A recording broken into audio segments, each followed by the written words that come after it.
UKLO 1 year masters. No IELTS required up to 5 years visa. High visa success rate.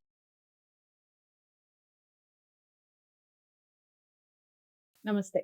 ఎన్నో ఆధ్యాత్మిక కార్యక్రమాలు మనం నిరంతరం మన ఛానల్లో ప్రసారం చేస్తూనే ఉన్నాం. మీ నుంచి కూడా విశేష స్పందన లభిస్తోంది. అందులో భాగంగా ప్రతి మాసం మారింది అంటే ప్రతి ఒక్కళ్ళు చూసేది రాశి ఫలితాలు. మన రాశి ఎలా ఉంది, ఏ నక్షత్రానికి ఏ విధమైనటువంటి పరిహారాలు చేసుకోవాలి, ఈ విషయాలన్నీ అబ్జర్వ్ చేస్తూ ఉంటారు. చక్కగా ఫాలో అవుతున్నారు. మీ కామెంట్స్ కూడా చాలా అంటే చాలా ఉత్సాహాన్ని ఇస్తున్నాయి. అందులో భాగంగానే మనం కార్యక్రమం లాస్ట్ మంత్ కూడా చేస్తున్నాం, బిఫోర్ లాస్ట్ చేస్తున్నాం, ఇలా చాలా కార్యక్రమాలు చేస్తూ ఉన్నాం రఘుప్రియ గారితో.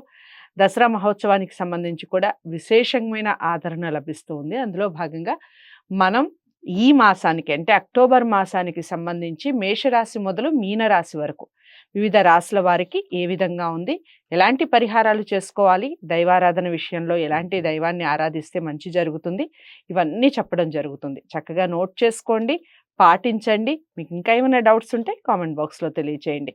రఘుప్రియ గారిని మీరు జ్యోతిషరీత్యా లేదా వాస్తుకు సంబంధించి కలవాలి అనుకుంటే స్క్రీన్ మీద కనపడే నెంబర్కి కాల్ చేయండి. నమస్తే. నమస్తే అండి.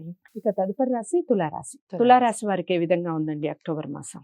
చిత్త 3-4 పాదాలు, స్వాతి 1-2-3-4 పాదాలు, విశాఖ 1-2-3 పాదాలు. అయితే ఆశ్వీజ మాసం అక్టోబర్ 3వ తారీఖు నుంచి నవంబర్ 1వ తారీఖు వరకు 12వ ఇంట శుక్రుడు, 8లో కుజుడు, 11లో రవి, బుధులు ఉండడం వల్ల దొంగల వలన బాధ ఉంటుంది. అగ్ని భయం కూడా ఉంది, తగు జాగ్రత్త. చేతి వృత్తులందు ఆటంకాలున్నాయి, అయినా ఉత్సాహంగా ఉంటారు. గౌరవ మర్యాదలు పెరుగుతాయి. బంధువుల సమాగమనం ఉంటుంది. రుణ బాధల నుంచి విముక్తవుతారు. శుభకార్యాలు చేస్తారు. సుఖమయమైన జీవితం ఉంది. వీరికి ఈ మాసం అంతా సాధారణంగానే ఉంటుంది. చేపట్టిన పనులు సులువుగా పూర్తవుతాయి. కార్యాలయంలో ఎవరితోనైనా వాదనకు దిగే ముందు తగు జాగ్రత్త అవసరము. తర్వాత వ్యాపారవేత్తలు దూర ప్రయాణాలు చేస్తారు. విదేశీయానం కూడా వ్యాపారవేత్తలు చేస్తారు. అయితే ముఖ్యమైన నిర్ణయాలు తీసుకోవడానికి తొందరపడకుండా ఆచితూచి వ్యవహరించవలసిందిగా సూచన చెప్పడం జరిగింది. అయితే ఆరోగ్యం గురించి వీరికి విపరీతమైన ఆందోళన ఉంటుంది. ఒకసారి డాక్టర్ పర్యవేక్షణలోకి వెళ్ళవలసితే చాలా మంచిదిగా చెప్తోంది. అయితే మీ ప్రవర్తన వల్ల ప్రశంసలు అందుకునే అవకాశం ఇంట బయట సంఘంలోనూ కూడా. అయితే విద్యార్థులు చదువు మీద ఆసక్తి చూపిస్తారు. కాంట్రాక్ట్ వ్యవహారం ఏదైనా చేయాలనుకుంటే ఈ మాసం అంతా మీకు తగిన మాసంగా కనపడుతోంది. వివాహ ప్రయత్నం చేయాలనుకున్నా లేదా సంతానం కోసం ప్రయత్నం చేయాలనుకున్నా ఈ మాసంలో ద్వితీయార్థంలో చేస్తే మంచిదిగా కనపడుతోంది. ఉద్యోగస్తులకి ప్రమోషన్లు వాయిదా పడతాయి. మీరు అనుకున్న సమయానికి ప్రమోషన్ అయితే రాకపోవచ్చు, అది వాయిదా పడే సూచన ఉంది. ఏరియర్స్, పాత బకాయిలు మీకు ఈ మాసంలో ద్వితీయార్థంలో అందుబాటులోకి వస్తాయి.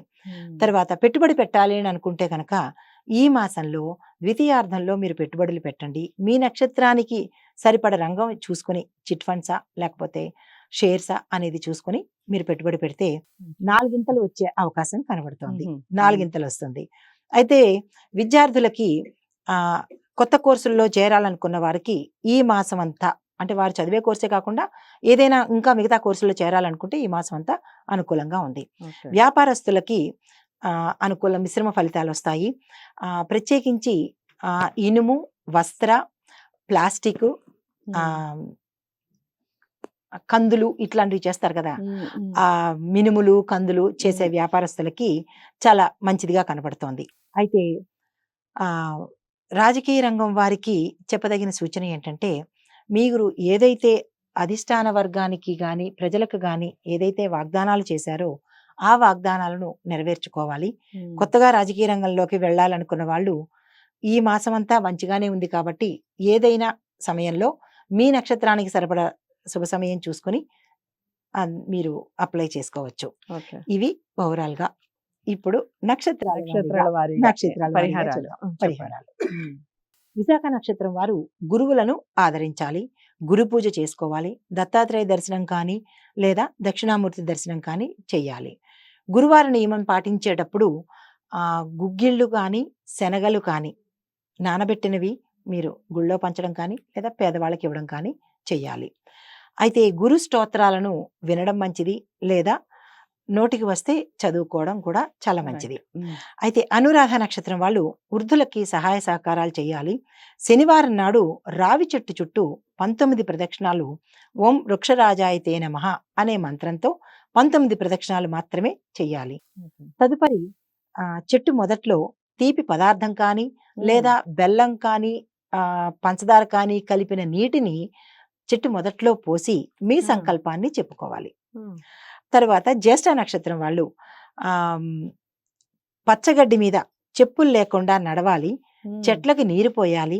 ఏదైనా ఒక చెట్టుని పెంచడం, మీకు నచ్చిన చెట్టుని ఏ చెట్టు అయినా ఇంట్లో పెంచుకోవచ్చు. ఏదైనా పెంచుకోవచ్చు. ఉమ్, మీకు నచ్చిన చెట్టు గాని మొక్క గాని, ఉమ్. చెట్టుని పెంచడం లేదు, అదే మొక్కని అదే చెట్టు అంటే మొక్కే. మొక్కని ఉమ్, మొక్కని పెంచుకుని దానికి రోజు ఈ మాసం అంతా కనుక నీళ్లు పోసినట్టయితే మీకు ప్రకృతి నుంచి వచ్చిన ఏవైనా దోషాలు, మనకి తెలియని దోషాలు చాలా ఉంటాయి కాబట్టి అవి పరిహారం అవుతాయి.